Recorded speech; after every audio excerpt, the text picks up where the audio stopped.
with the statue of a 17th century slave trader pulled down in Bristol. The monument to Edward Colston, push to remove Confederate monuments, gaining momentum by the day, as well as a lot more criticism. De larges traces rouges sur les statues de Victor Schœlcher et de l'esclave libéré à Cayenne. As the protests over police racism and brutality rumbled across European cities, some activists targeted their own country's colonial history. In Belgium, demonstrators spray-painted a statue of King Leopold II, whilst in the UK, a statue of 17th century slave trader Edward Colston was toppled and thrown into a river. Angleterre, États-Unis, Guyane, Belgique, on vient de l'entendre, une des choses les plus frappantes dans le mouvement actuel de contestation des statuts, c'est son extension géographique. Aujourd'hui, pour le 4e épisode de cette série Statues contestées du podcast Parole d'Histoire, je vous propose un tour du monde des statues renversées. Un voyage qui ne se veut pas exhaustif, mais qui nous emmènera dans 8 pays, sur 3 continents, en compagnie de chercheuses et de chercheurs qui ont bien voulu partager leurs explications sur les différents contextes locaux. Parce que ce mouvement global se décline bien entendu de manière très différente selon les endroits, selon les histoires nationales et les enjeux sociaux et politiques propres à chaque espace, qu'on essaiera d'expliquer avec l'aide de nos invités. Mais, et c'est l'un des intérêts de les mettre en parallèle, on retrouve aussi des logiques communes. Premièrement, tout cela rappelle que colonisation et esclavage furent une histoire globale, une histoire couvrant le globe, à l'ère des empires, à partir des XVIIe et XVIIIe siècles, avant d'être mémorialisée, mise en pierre, plutôt au XIXe siècle ou au XXe, à l'ère des nations.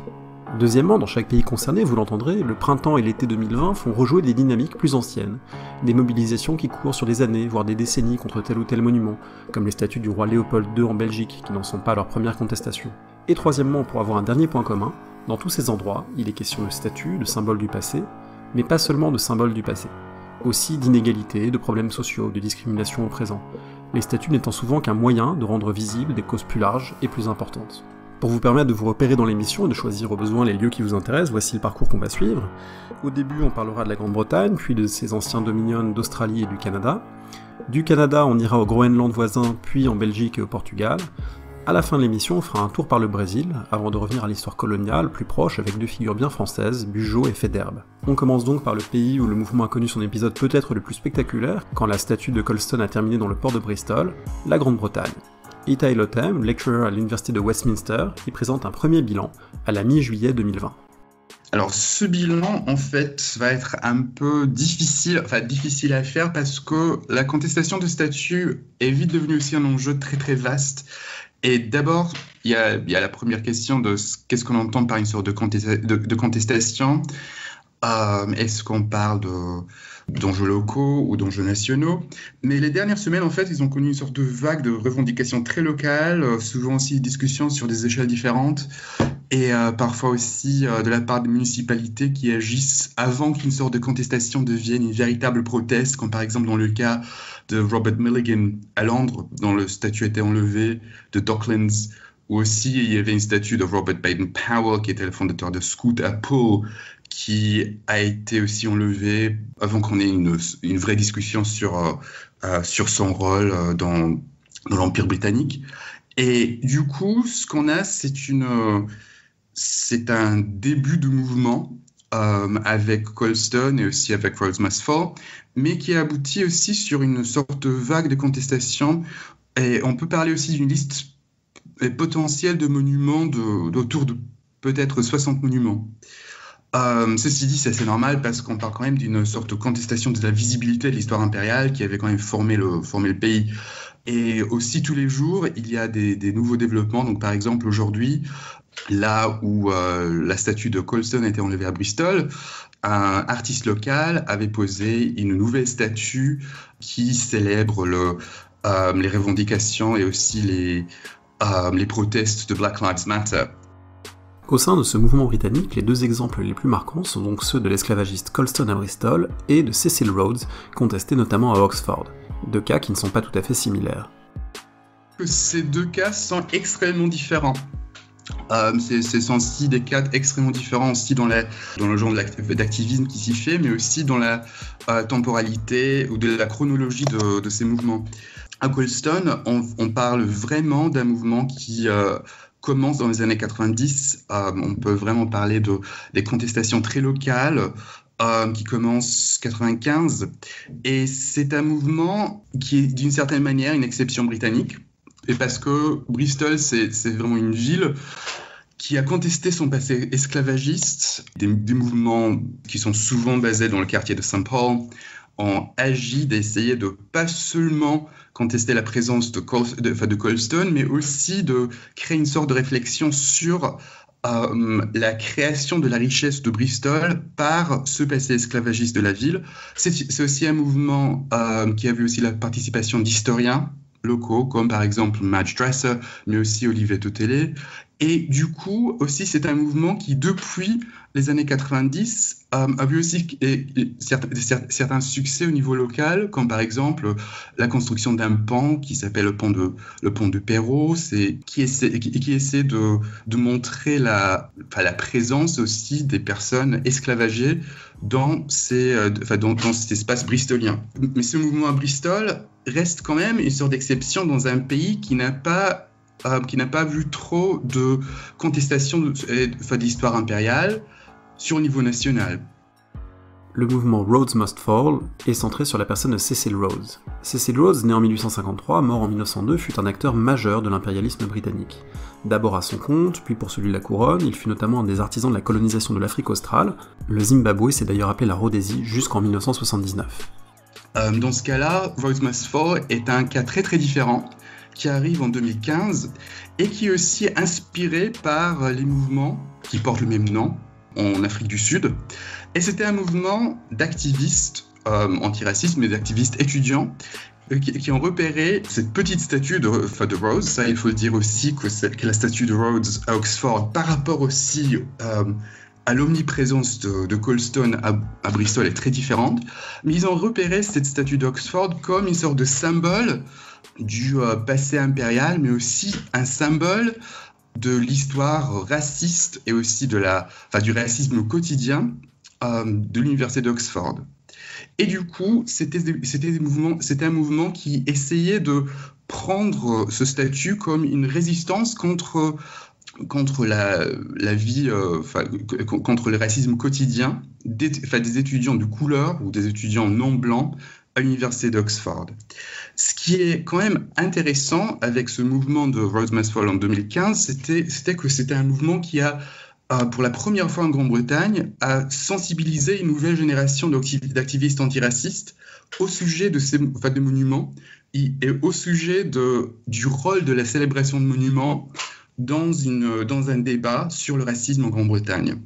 Ce qui n'est pas toujours le cas à Bristol. Alors à Bristol, c'est vraiment on peut vraiment repérer ces mouvements dans une trajectoire très locale, tant que Rhodes Must Fall, c'était une première étincelle, on pourrait même le dire, pour un débat, pour un nouveau vocabulaire même, qui revendique la création des espaces publics qui sont plus inclusifs, on peut dire, sans les statues qui célèbrent l'Empire.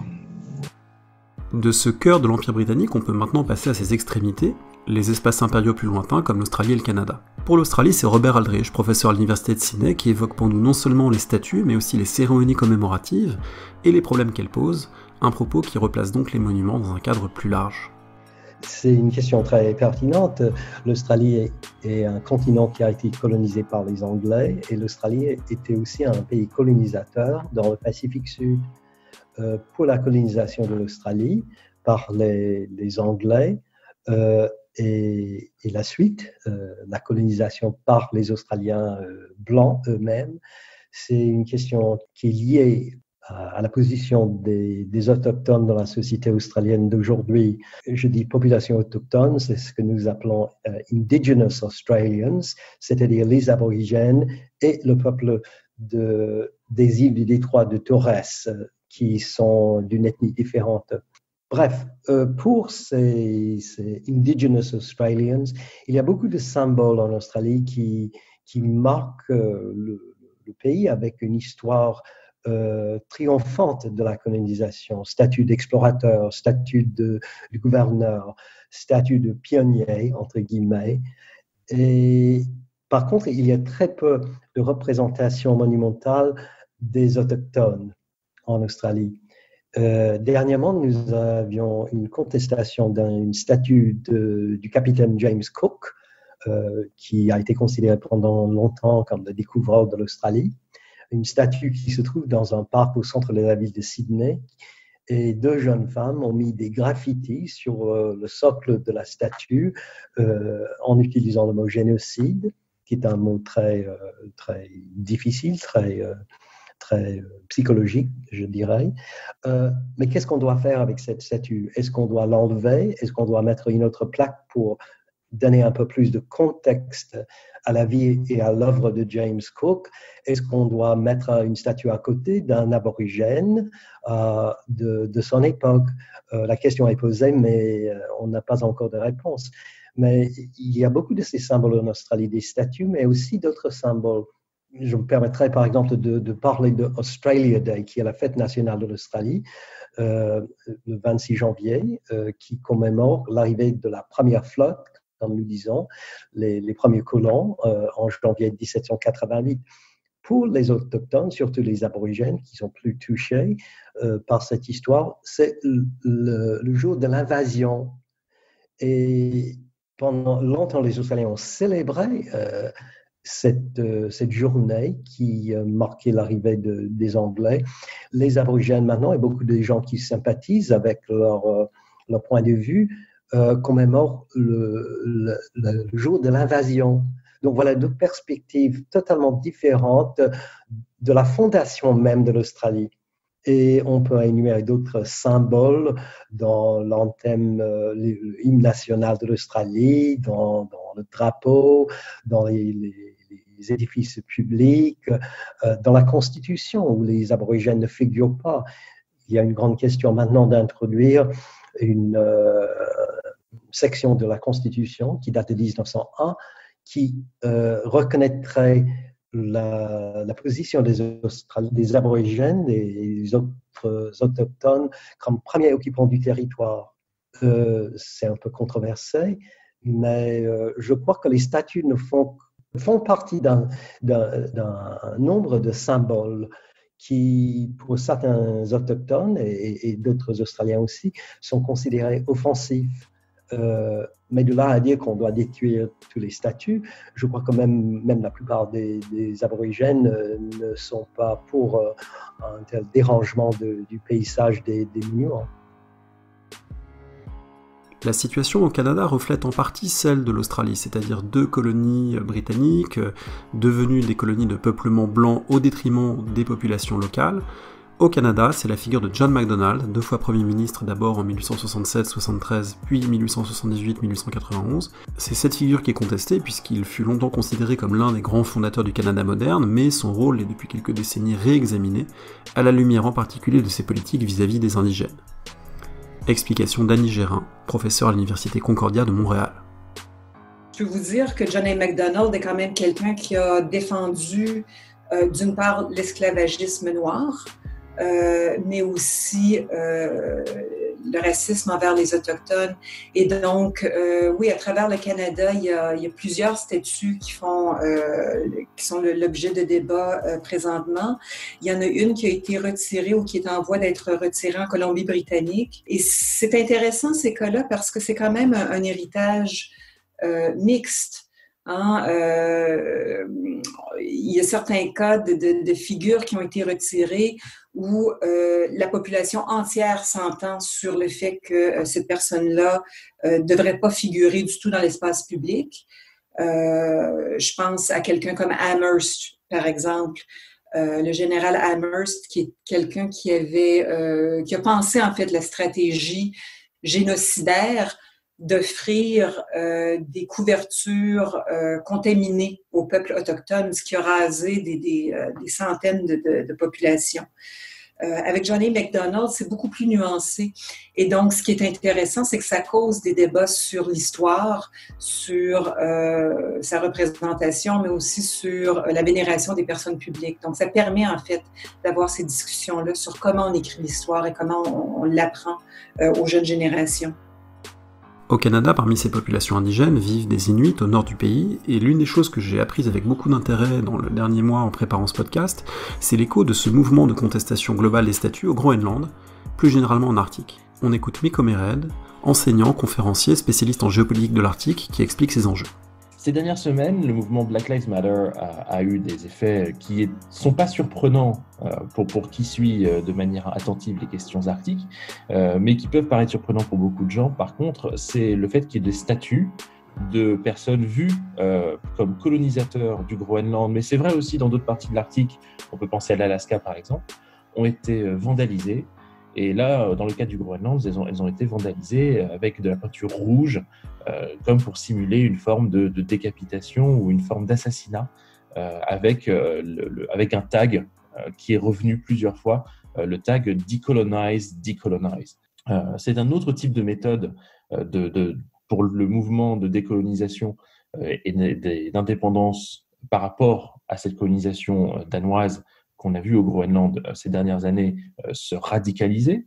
Et petit à petit, les réseaux sociaux ont fait effectivement une forme de caisse de résonance, puisque les populations autochtones du Groenland qui ont mené ce genre d'action, celles d'Alaska aussi, ont trouvé tout à fait un écho dans des communautés plus larges, et notamment dans les communautés autochtones aussi au Canada. Donc petit à petit, il y a ce mouvement effectivement en Arctique qui n'est pas un mouvement unifié, qui ne revendique pas forcément les mêmes choses, par rapport pas forcément aux mêmes figures, mais qui finalement ressemble à ce qu'on peut voir ailleurs dans le monde.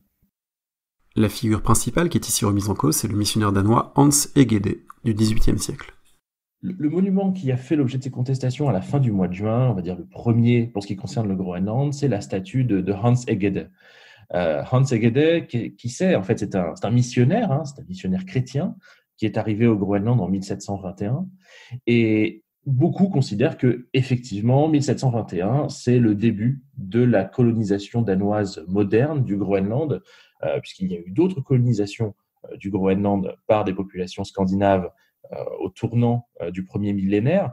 Mais là, pour le coup, depuis 1721, effectivement, et cette dynamique de christianisation du Groenland, c'est là qu'on place le début de la colonisation moderne de ce territoire. Et donc, du coup, on trouve aujourd'hui des jeunes, principalement, qui, dans la démarche d'indépendance du Groenland, mais surtout dans une démarche identitaire, vont prendre la figure de Hans Egede pour tout simplement, et notamment en perspective de l'année prochaine, 2021, qui célébrera, entre guillemets, le 300e anniversaire du débarquement de Hans Egede au Groenland et donc du début de cette christianisation, eh bien, vous avez donc cette mouvance de jeunes qui considèrent que tout simplement, il faut arrêter de mettre en exergue ce genre de personnages qui ont en fait plus contribué à casser la culture locale groenlandaise, qui ont lancé le début de cette acculturation christianiste, plutôt que de les mettre encore et toujours en valeur. Et cette statue, la première en tout cas, qui a été, parce qu'il y en a eu d'autres, cette statue qui a été la première à être couverte de rouge avec les tags « Decolonize », elle est très particulière, elle a un symbolisme tout particulier parce qu'elle est située sur un sommet qui surplombe Nuuk, la capitale du Groenland, et de fait, avoir la statue de ce personnage vu dans ce pays à majorité inuit, mais qui appartient encore au Danemark, même si le Groenland a une autonomie renforcée depuis 2009 sur la plupart des compétences publiques, et bien tout simplement, ça pose un problème symbolique à cette jeunesse. Ces contestations au Groenland ont d'autant plus d'intérêt qu'elles ont des échos dans la métropole du Groenland, c'est-à-dire le Danemark. Cela renvoie non seulement à l'histoire plus ancienne des deux territoires, mais aussi à l'histoire présente de la société danoise et de l'immigration groenlandaise qui s'y trouve. En réalité, ce qui se passe, c'est que vous avez les jeunes Groenlandais qui partent au Danemark pour faire des études supérieures de plus en plus, et quand elles se retrouvent au Danemark, en particulier ces jeunes Inuits, et en particulier ceux qui viennent en plus, non pas forcément de la capitale, ou de Ilulissat, l'autre grande ville, ou Sisimiut, les autres grandes villes du Groenland, très clairement, il y a un hiatus entre tout simplement leur caractère inuit et finalement le codage de la normalité, de la nordicité au Danemark. C'est-à-dire que quand elles arrivent au Danemark, ces jeunes populations trouvent un système où tout simplement c'est la personne blanche qui est censée être normale, et la nordicité, le côté nordique ou presque même arctique, n'est pas du tout identifié à la personne ou en tout cas à l'ethnicité inuite. Et à partir de là, quand elles arrivent au Danemark, elles sont tout simplement confrontées à des formes de stigmatisation qui sont bien implantées depuis longtemps. C'est des questions sur tout simplement les patronymes, c'est des questions sur la couleur de peau, c'est des questions tout simplement sur les marqueurs ethniques qui font que les Inuits sont ce qu'ils sont aujourd'hui. Et tout simplement, l'image qui est renvoyée à ces jeunes qui débarquent au Danemark quand ils arrivent, elle est absolument négative et il y a une difficulté pour eux à se réapproprier leur nordicité, ou en tout cas, sinon à se la réapproprier, en tout cas à la faire valoir, en expliquant aux Danois, blancs considérés comme normaux, donc que la nordicité, la vraie, l'arcticité, c'est la leur, c'est celle des Inuits et pas celle des Danois qui sont venus jusque chez eux et qui les ont donc christianisés, acculturés. Donc à partir de là, on a une forme de binarité qui s'est développée chez les Groenlandais qui sont au Danemark. Et finalement, c'est quelque chose qu'on retrouve très bien dans d'autres pays du monde. On peut faire des connexions, par exemple, avec le positionnement des populations ultramarines en France, très clairement. Quand un Groenlandais vient au Danemark, il est confronté à un certain nombre de clichés, mais au-delà de ça, les chiffres aussi parlent par eux-mêmes. C'est-à-dire que les Groenlandais qui vivent au Danemark, malheureusement, constituent la majorité des populations sans abri, constituent la majorité des populations en difficulté sociale, sont de fait ségrégés et ont une difficulté à se rassembler pour développer des systèmes d'entraide. Donc, leur situation est relativement compliquée. Et c'est pour ça que quand on a vu cette semaine la statue de Hans Egede à Copenhague être là aussi vandalisée avec ces tags colonize, avec de la peinture rouge encore une fois sur le torse, finalement, on voit très bien quelle est la correspondance. Enfin, l'intérêt de ce cas est de montrer une dynamique internationale, presque pan-arctique. De la même façon que Black Lives Matter en Angleterre puise des idées des dynamiques aux États-Unis, les militants groenlandais peuvent recevoir un soutien qui vient de plus loin. Ce qui est aussi très intéressant, c'est de voir que spontanément sur Internet s'est lancée une cagnotte pour aider à payer les frais de justice des vandales, des personnes qui ont vandalisé la statue de Hans Egede au Groenland. Et ce qui est donc très intéressant dans une démarche, alors on ne peut pas qualifier ça de pan-inuitisme, ça n'existe pas, ou de panarctiquisme, ça n'existe pas encore en tout cas, mais il y a donc des correspondances qui sont en train de se manifester, puisqu'on voit des jeunes activistes canadiens, alaskans, ou même hors de l'Arctique, contribuer et revendiquer cette contribution sur les réseaux sociaux à ce fonds pour aider à payer les frais de justice, donc des activistes groenlandais qui ont vandalisé la statue de Hans Egede. C'est peut-être un signal faible d'une forme de rapprochement entre des populations qui sont aujourd'hui dans des pays différents et qui vivent des situations, on va dire, là aussi différentes dans cette zone arctique, mais il n'empêche que ce signal faible dit quelque chose, en effet, d'un mouvement qui n'a pas commencé hier, puisque au Canada ou en Alaska, par exemple, les mouvements anti-colonisation chez les jeunes qui ont appelé cette domination blanche, entre guillemets, de la colonisation, eh bien, tout simplement, c'est quelque chose qui s'est développé ces dernières années, qui ne date pas du mouvement Black Lives Matter. On a vu des mouvements comme des mouvements pour l'achat, la pêche, la consommation de phoques, par exemple, aussi mobiliser des populations arctiques au-delà des différentes frontières de la zone. Donc, tous ces éléments-là font qu'il y a un signal faible, très clairement aujourd'hui, d'une forme de convergence identitaire de certaines franges de populations autochtones de l'Arctique, canadien, groenlandais et alaskan. Contestation d'un douloureux passé colonial, mobilisation au sein de communautés émigrées ou d'une diaspora en métropole. On retrouve ces différents ingrédients en Belgique pour une histoire à la fois proche et différente. Cette histoire elle est liée à la colonisation du Congo. Le Congo belge a d'abord été une possession personnelle du roi Léopold II jusqu'en 1908, et dans ce territoire, les pires exactions étaient pratiquées pour la collecte du caoutchouc, ce qui avait même scandalisé une grande partie de ses contemporains. Benoît Henriet, professeur à la Vrije Université de Bruxelles, explique ces contestations. Les statues qui sont essentiellement contestées sont des bustes ou des statues du roi Léopold II, mais également une statue du roi Baudouin a été attaquée. Donc le dernier roi en fait du Congo colonial, celui qui a participé aussi aux cérémonies d'indépendance. Assez étonnamment, en fait, il y a pas mal de monuments à la gloire des pionniers ou des vétérans des armées coloniales qui, eux, il me semble, en tous les cas, n'ont pas été forcément visés par ces actes militants. Du coup, ces statues qui ont été contestées, elles figuraient dans des espaces publics importants, des grandes villes du pays?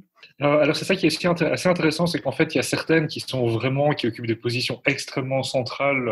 Par exemple, on pense à la statue équestre de Léopold II en plein cœur de Bruxelles, en face du Palais Royal. D'autres sont beaucoup plus discrètes. On a aussi des bustes dans des parcs ou une statue dans une ville périphérique de Flandre. Donc finalement le mouvement à ce niveau-là est assez diffus. Puis on se rend compte que c'est le même type, la même sorte de monuments qui sont sur lesquels il y a des interventions militantes, mais en même temps ces monuments sont situés un petit peu dans des environnements tout à fait différents. Comme aux Antilles, comme aux États-Unis, comme en Australie, comme au Canada, les mobilisations en Belgique sont en fait le reflet d'une histoire plus longue.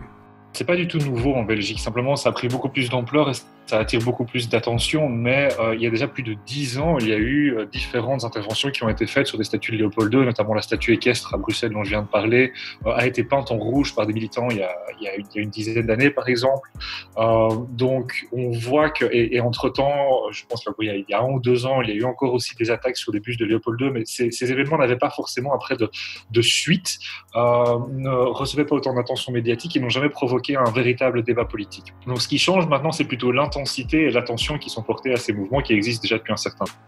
Comme dans d'autres pays, la question des statues et de l'espace public est en fait un révélateur visible de questions plus profondes pour les communautés congolaises immigrées au Congo notamment, et leurs demandes en termes d'égalité ou de reconnaissance.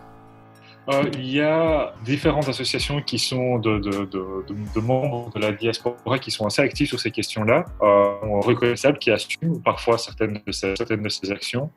Et ce qui est aussi assez intéressant à voir, c'est que ce sont souvent aussi des militants qui non seulement plaident pour, pas forcément pour un déboulonnage en fait de ces statuts, mais plutôt depuis longtemps pour une contextualisation qui n'a jamais été prise finalement comme un combat politique par différents partis en Belgique. Donc les associations qui revendiquent certaines de ces interventions sur les statuts de Léopold II aujourd'hui sont aussi des associations qui depuis longtemps ont milité en fait pour que le nom d'un espace public, d'une place de préférence à Bruxelles soit donné à Patrice Emery Lumumba, donc le premier ministre du Congo indépendant, une figure très importante des mouvements de décolonisation, le premier ministre qui a été assassiné avec l'assentiment et la participation du gouvernement belge en 1961. Donc en fait, ce sont des associations elles ne réclament pas en soi le déboulonnage pur et simple des statuts. Elles ont depuis longtemps milité plutôt pour une contextualisation de cette trace du passé colonial dans l'espace public. Mais elles espèrent aussi finalement qu'il y ait une forme de reconnaissance du rôle, de reconnaissance finalement de la diaspora des anciennes populations colonisées, également symboliquement dans l'espace public belge et bruxellois en particulier. Cette situation belge est rendue encore plus complexe par les tensions politiques contemporaines entre flamands et wallons en particulier, qui se superposent aux enjeux postcoloniaux et viennent les compliquer. Alors ça, c'est très intéressant à voir parce que historiquement, en fait, le mouvement flamand, en tous les cas à la période de la colonisation, était extrêmement critique, notamment par rapport à la figure de Léopold II. On considérait finalement que Léopold II, quelque part, était un monarque qui à la fois opprimait le flamand comme il opprimait le congolais. Et aujourd'hui, ce qu'on voit plutôt, c'est que dans le cadre d'une Belgique qui est divisée sur base linguistique, mais qui est aussi justement divisée sur des bases un petit peu politiques, où la Belgique francophone vote traditionnellement plus à gauche et la Belgique néerlandophone est plus conservatrice et plus à droite, que aujourd'hui des partis nationalistes flamands ne vont pas en faire vraiment un cheval de bataille, mais vont plutôt s'opposer à ces mouvements de décolonisation de l'espace public et vont finalement commencer à défendre un peu paradoxalement la figure royale et le rôle de la Belgique dans la colonisation du Congo. C'est aussi essentiellement dû au fait que dans la mémoire du mouvement flamand, le rôle de la Flandre au Congo était assez positif parce qu'il s'est incarné essentiellement à travers le rôle de milliers de religieux, de milliers de missionnaires catholiques essentiellement flamands qui sont allés au Congo et dont on perçoit essentiellement le rôle comme un rôle bienfaisant, comme des gens qui ont rempli des tâches d'éducation, rempli des tâches de soins médicaux et que finalement attaquer la mémoire du Congo colonial aujourd'hui en Belgique signifie pour une partie du mouvement flamand attaquer finalement le rôle qu'a pu jouer la tante ou l'oncle missionnaire au Congo, dont beaucoup de familles gardent encore un souvenir extrêmement positif. La Belgique n'est évidemment pas le seul pays européen dont le paysage urbain reflète le passé colonial, on l'a dit pour la Grande-Bretagne, et on parlera du cas français à la fin de cette émission. On se rend pour l'instant au Portugal en compagnie de Cécile Gonçalves, spécialiste du régime de Salazar et de ses politiques, qui nous explique la prégnance de ces mémoires coloniales, visibles par exemple au monument dit des Découvertes près de Lisbonne. En fait, oui, si vous allez à Lisbonne, l'espace public lisboète est saturé de monuments, de statues, de symboles des anciens empires coloniaux, puisqu'en fait, il y en a eu 3 qui se sont succédés. Le monument auquel vous faites référence, qui se trouve donc à Belém, près de la fameuse tour de Belém, en fait, il date de l'exposition de juin 1940. Cette exposition donc du monde portugais, qui était donc une grande exposition coloniale, comme on en faisait beaucoup à l'époque, et qui a donc été inaugurée en pleine guerre mondiale. Au moment donc où la France était défaite, au moment où les nazis défilaient sur les Champs-Élysées, on inaugurait donc cette exposition en grande pompe à la gloire donc d'un espèce de Portugal éternel pour souligner en fait, si vous voulez, la continuité entre le Portugal donc des grandes découvertes entre guillemets et le Portugal salazariste. Comme si en fait Salazar renouait le fil avec cette histoire impériale pluriséculaire. Donc ce monument, à l'origine, il était en stuc.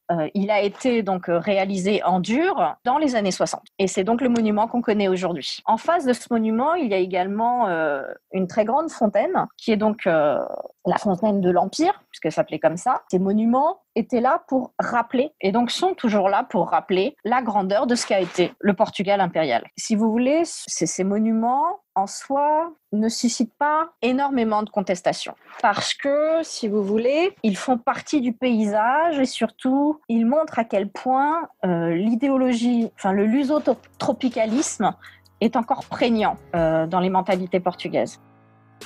Si pour l'essentiel cet héritage monumental n'est pas contesté, c'est une statue bien plus récente qui a fait débat ce printemps, celle du Père Jésus du XVIIe siècle, Antonio Vieira.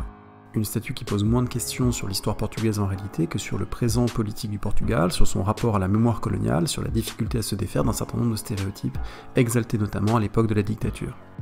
La contestation des statues, de la statue, puisqu'en fait c'est une statue qui suscite donc le débat actuellement, la fameuse statue du père Antonio Vieira. Et cette statue, en fait, elle cristallise le débat parce qu'en fait, elle est intrinsèquement ambiguë. Ce personnage, c'est un ecclésiastique, c'est un prêtre, c'est le padre Antonio Vieira, qui en fait était missionnaire au Brésil, et il est généralement admis qu'il en fait a pris fait et cause pour donc les Amérindiens, qu'il a donc préservé les Amérindiens de l'esclavage. Donc en fait il est présenté, si vous voulez, comme un précurseur ou comme un défenseur de la lutte pour les droits humains, ce qui est déjà problématique en soi, parce que donc ce père jésuite, s'il a en effet défendu les indigènes, il ne s'est absolument pas opposé au recours massif d'esclaves noirs. Et c'est ça qui est contesté actuellement. Parce que, si vous voulez, Antonio Vieira est une personnalité qui est liée au passé esclavagiste du pays. Et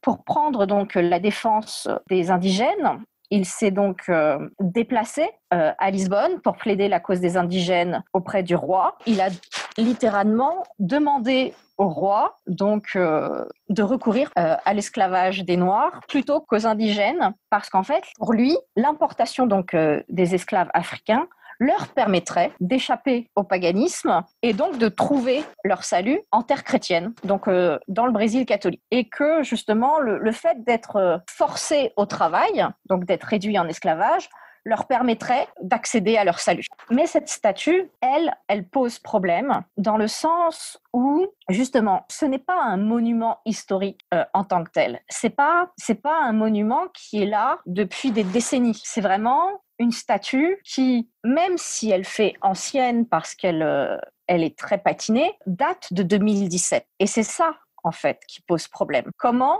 en 2017, on a pu ériger encore une telle statue. Les monuments dont on parlait tout à l'heure ont été érigés sous la dictature. Ils appartiennent au passé dictatorial, passé qui a donc été délégitimé par la révolution des œillets, par la révolution donc du 25 avril 1974. Donc, ils sont dans l'espace public, si vous voulez, mais ils sont connotés négativement. Alors que cette statue de 2017, justement, elle date de 2017.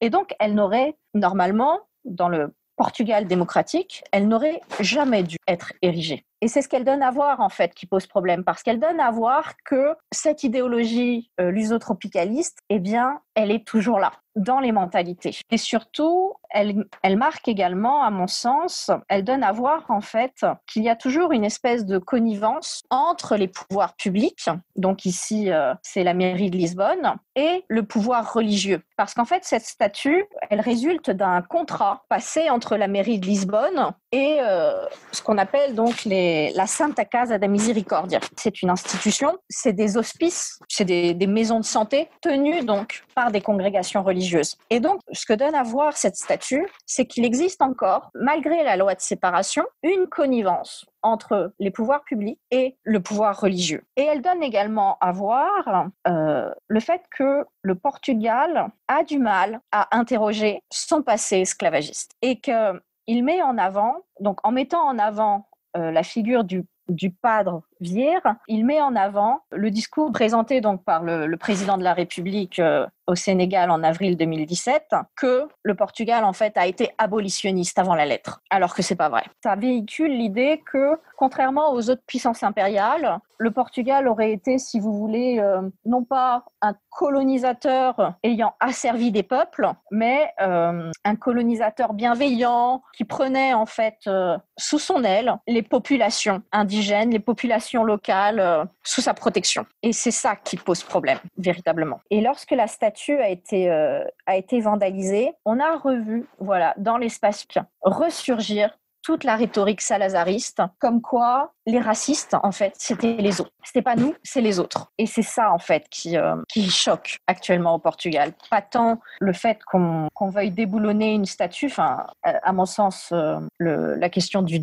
déboulonnage n'est pas vraiment ce qui est en jeu. Ce qui est en jeu, en fait, c'est la manière, en fait, de raconter cette histoire, l'histoire en fait de l'esclavage, et d'en finir avec le mythe des grandes découvertes, qui est encore très très prégnant dans la société portugaise et qui n'est pas abordé, ou très peu, dans les grands médias, alors que c'est dans les manuels scolaires, que c'est enseigné, mais c'est un discours qui ne franchit pas, ou alors très peu, les grands médias de masse. Et donc on continue à véhiculer cette épopée magnifique, comme si en fait la conquête du monde était véritablement une épopée de marchands et d'explorateurs. Du Portugal, on passe à son ancienne colonie, le Brésil, où les questions liées à l'esclavage et aux populations indigènes se posent évidemment, même si c'est avec moins d'intensité que dans d'autres pays. Et comme au Portugal, c'est un paysage monumental relativement récent qui est aujourd'hui questionné. Armelle Anders, professeur à l'université Paris 8.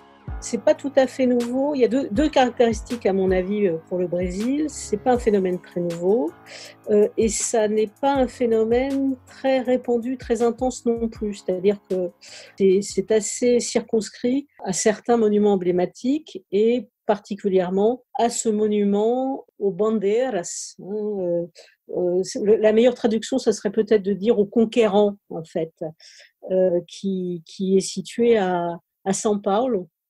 Alors qui a été touché récemment, mais un peu aussi indépendamment de la vague de contestation actuelle, parce que la première fois que le monument a été vraiment barbouillé dans un sens politique, ça a été un geste très très remarqué, c'est en 2013 par des associations venant des Indiens du Brésil et de la région, et d'organisations qui soutiennent leur combat contre un projet d'amendement de la Constitution qui faisait passer la délimitation des terres indiennes au Congrès national, et pas plus au gouvernement fédéral, ce qui en fait limitait considérablement ces démarcations.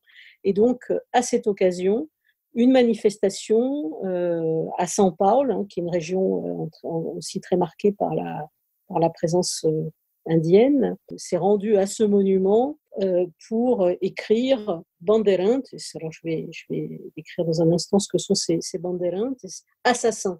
Surtout à écrire là en noir, avec de la peinture noire, des slogans, et puis surtout la base du monument. Et alors c'est très intéressant parce que ce monument, donc je traduis, c'est une traduction qui n'est pas du tout littérale, hein, et qui n'est pas du tout avalisée. C'est un monument extrêmement massif, art déco, essentiellement parce qu'il a été pensé en 1921, mais il n'a été inauguré qu'en 1953-1954. Et c'est un monument qui fait 50 mètres de long, une vingtaine de mètres de hauteur, je pense, et qui représente donc un groupe qui est tout en longueur, et un groupe qui pousse, qui tire ou pousse, selon la position dans le groupe, un immense canot. Alors, en tête de ce monument, on trouve des statues équestres, où il y a les chefs blancs et portugais des expéditions, qui sont à cheval. Et puis derrière, on trouve tout un peuple, alors avec des Indiens, des Mamelouks. Les Mamelouks, c'est des métis qui seraient typiques d'une race pauliste, hein, des Portugais et puis des Indiens. Et puis, on trouve aussi des Noirs. Et donc, on a à la fois le mythe des trois races brésiliennes, le métissage par le biais des Mamelouks, et puis donc cette hiérarchie aussi entre les races. Et alors le canot, c'est une référence directe à la conquête de l'intérieur, parce que ça s'est fait beaucoup par les fleuves. Donc c'est vraiment à mettre en parallèle. C'est un mythe local, autochtone, pauliste, national, brésilien, enfin plus que national, vraiment pauliste, mais d'une idée d'une conquête coloniale, mais faite par les Brésiliens eux-mêmes sans les Portugais. Finalement, le canot répond à la caravelle des Portugais. Conquiert l'intérieur du Brésil par des canots et avec ce peuple. Donc on ne peut pas faire plus colonialiste que ce monument, en fait. C'est un monument qui date des années, dont l'idée a germé au moment du premier centenaire de l'indépendance, hein, qui avait lieu en 1922, pour imposer qu'il moment où l'État de São Paulo est le plus puissant au sein de la fédération, où il monopolise un peu le pouvoir sur le plan fédéral, où il n'est pas capitale, la capitale est encore Rio de Janeiro, et il se trouve que c'est à proximité de la ville de São Paulo, mais qui à l'époque est vraiment un gros village, que l'indépendance a été proclamée. Donc il y a une conjonction entre la proclamation de l'indépendance et le Brésil indépendant, et puis la consolidation d'une histoire locale de São Paulo qui remonte au XVIe et XVIIe siècle, quand de São Paulo sont partis en fait pour capturer des esclaves, et des esclaves indiens, des expéditions qui, allant chercher les Indiens de plus en plus loin, se sont enfoncés à l'intérieur du continent et donc sont considérés comme en tout cas par les paolistes, comme ceux qui ont fabriqué l'espace national brésilien. Et évidemment, toute l'historiographie traditionnelle pauliste ne disait pas du tout que c'était des esclavagistes, en fait, ou des trafiquants d'esclaves, mais des aventuriers partis à la recherche de pierres précieuses et de mines d'or et de métaux précieux, pardon, et puis qui ont eu l'audace de s'aventurer à l'intérieur du continent. En fait, c'était une manière d'intérioriser la conquête coloniale portugaise, de la nationaliser. Le Brésil avait été conquis non pas par les Portugais, mais par un élan qui venait de São Paulo. Et est-ce que les gens ils sont attachés aujourd'hui à São Paulo, ou est-ce que c'est quelque chose qui a perdu un petit peu de son importance, indépendamment des groupes qui le contestent, des groupes politisés qui le contestent? Est-ce que c'est quelque chose qui fait encore consensus, où il y a des cérémonies, ou c'est finalement un peu oublié? Alors ça fait partie, il y a toute une histoire de São Paulo qui est très, très forte à São Paulo, dont c'est un des éléments. Mais dans l'ensemble, ces éléments ne sont pas tellement remis en cause. Enfin, le surnom de São Paulo, c'est l'État bandeirante. C'est l'État donc des bandeiras, de ces expéditions. C'est l'esprit bandeirante, c'est l'esprit pionnier, c'est l'esprit conquérant contre une nature hostile, c'est la conquête de l'Ouest, si vous voulez, c'est une espèce d'équivalent. Et les groupes politisés, plus travaux des historiens, malgré tout, ont évidemment largement écorné le mythe. Mais bon, ça reste... et le monument lui-même est très peu remis en cause. Hein. C'est considéré comme une des cartes postales de São Paulo. São Paulo n'a pas la beauté naturelle ou n'a pas les cartes postales de Rio de Janeiro. Et ce monument en fait partie. Ça, c'est certain. C'est une marque de la ville de São Paulo. Et d'ailleurs, les réactions aux manifestations de vandalisme, donc il y en a eu une plus récente en 2016 où aussi le monument a été peinturé de différentes couleurs. À chaque fois, c'est de l'indignation. C'est ce monument est fait quand même est relativement consensuel. L'indignation devant des statues contestées, ça nous ramène du coup en France, où beaucoup de voix se sont fait entendre pour déplorer que des statues de Bugeaud, de Colbert, de Faidherbe puissent être remises en cause. S'agissant de Bugeaud, j'ai voulu demander à Jennifer Sessions, professeure à l'Université de Virginie, que vous avez pu entendre dans le premier épisode de cette série, ce qu'il en était de ces statues et aussi de son rôle historique, puisqu'elle a étudié dans ses travaux sur la conquête de l'Algérie coloniale. Donc, la figure de Bugeaud est intéressante. Et comme vous dites, c'est un sujet que je connais assez bien. Alors, il y a deux réponses à cette question. La première est très simple, c'est-à-dire qu'il a été statuifié pour célébrer la conquête brutale de l'Algérie et pour dire que son colonisation, son travail de conquête et de colonisation méritait de la patrie. Et donc, de là, si on n'est plus d'accord que la conquête totale, la guerre totale de l'Algérie mérite de la patrie, contester la présence de sa statue dans l'espace public, de son nom sur les rues françaises, est tout à fait légitime. Ayant lu beaucoup des écrits de Bugeaud, les archives de l'armée de l'Afrique des années 1840, la guerre totale menée par Bugeaud était absolument affreuse. Et donc, pour moi, il n'y a pas moyen de dire aujourd'hui qu'on devrait honorer ce genre d'activité avec des statues. Mais la question un peu plus complexe, la réponse un peu plus complexe à cette question, c'est qu'il y a plusieurs statues de Bugeaud avec des antécédents différents et particuliers.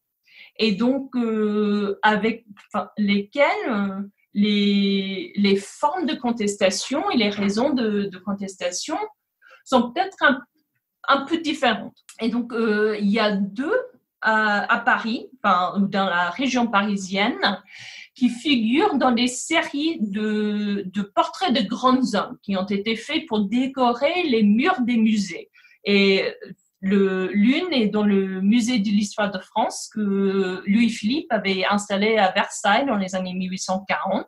Et donc, Bugeaud est là dans toute une série de grands hommes militaires et grands hommes d'État de la France. Et l'autre figure dans une série de portraits militaires qui ont été rajoutés à la façade du Louvre, donnant sur la rue de Rivoli dans les années 1920. Et donc là, il fait partie des généraux des armées coloniales qui figurent dans toute une série de gloires militaires, soi-disant gloires militaires de la France. Et ça, c'est un peu plus générique. Donc, c'est-à-dire qu'on a sélectionné Bugeaud pour faire partie de toute une série d'hommes militaires qui représentaient l'histoire militaire de la France. Enfin, il y a des questions à se poser là-dessus, mais ça, il est sélectionné en tant que représentant un peu générique d'une guerre. Les deux autres statues que moi je connais sont aujourd'hui en Dordogne et qui sont des statues à Bugeaud l'individu, érigées tous les deux après sa mort en 1849. L'une est sur la place Bugeaud à Périgueux, où elle est érigée en 1853 et qui célèbre Bugeaud comme général, comme homme militaire, comme le grand conquérant de l'Algérie. Et il est écrit sur le socle, Thomas Robert Bugeaud, qui a vaincu, pacifié, colonisé l'Algérie, mais qui encore continue à parler de son amour pour l'agriculture et pour le pays, et donc qui le prend aussi un peu comme enfant de la région. Et donc, c'est une tradition en France au XIXe siècle qu'on n'érige pas de statue avant la mort d'une personne, et après que les statues soient placées dans les villes qui ont des liens particuliers avec la personne représentée. Et donc, Périgueux, c'est le centre le chef-lieu de la Dordogne, où Bugeaud est né, où son titre familial est situé. Et donc, il est célébré là comme homme militaire, mais aussi comme enfant de la région.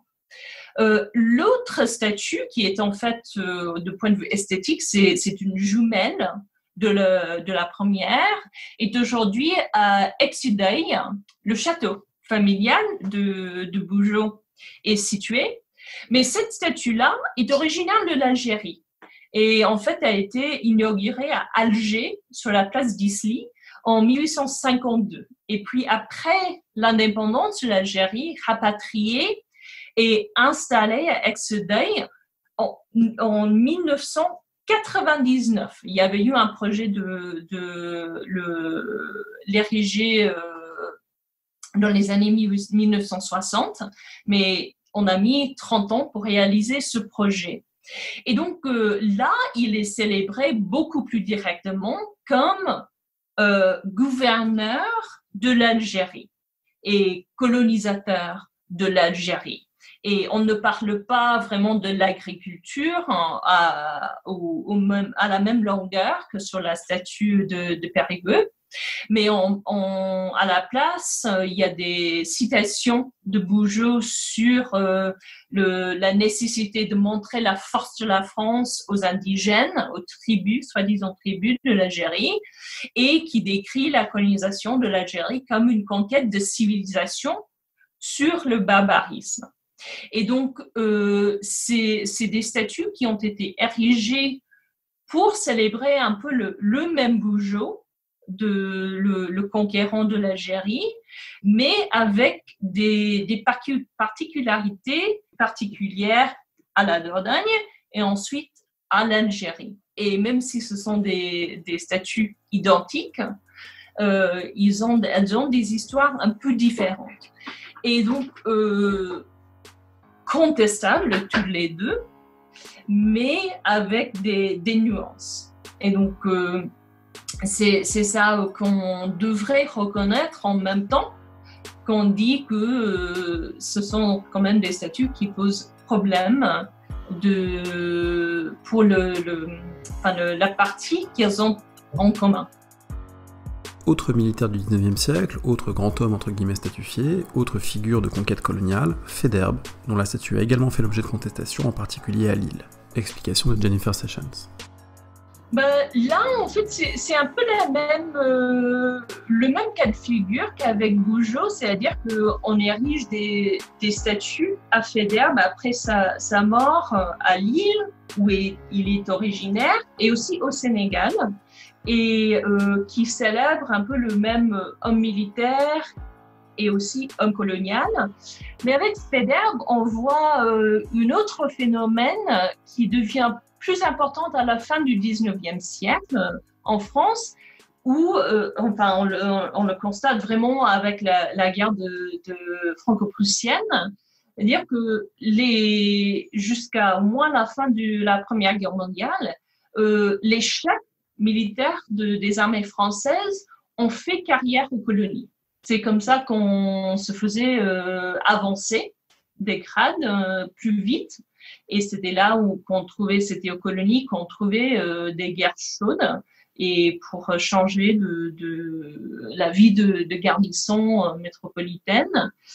Et donc, pour Federbe, on pourrait dire la même chose pour Gallieni, par exemple, que les statuts en France, depuis longtemps, on méconnaissait la partie coloniale de leurs histoires. Et donc, on voulait dire qu'en fait, Federbe célébrait Federbe, célébrait Gallieni, c'est célébrer les héros de la guerre de 1870-71 ou la guerre de 1914-18, sans reconnaître l'histoire coloniale qui était derrière. Et donc, et les carrières coloniales qui étaient derrière.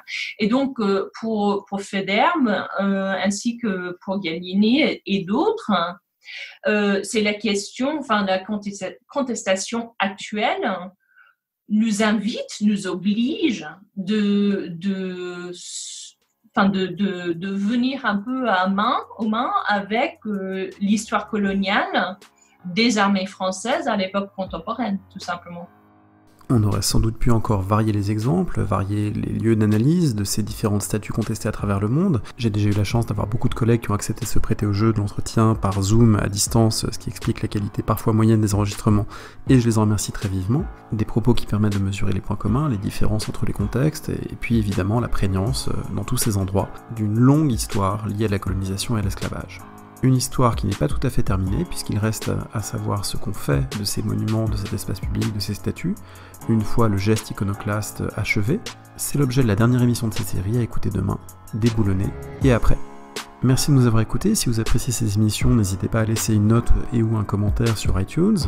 Vous pouvez aussi contribuer aux frais d'hébergement de ce podcast entièrement indépendant et artisanal via le bouton PayPal qui se trouve sur le site parolehistoire.fr.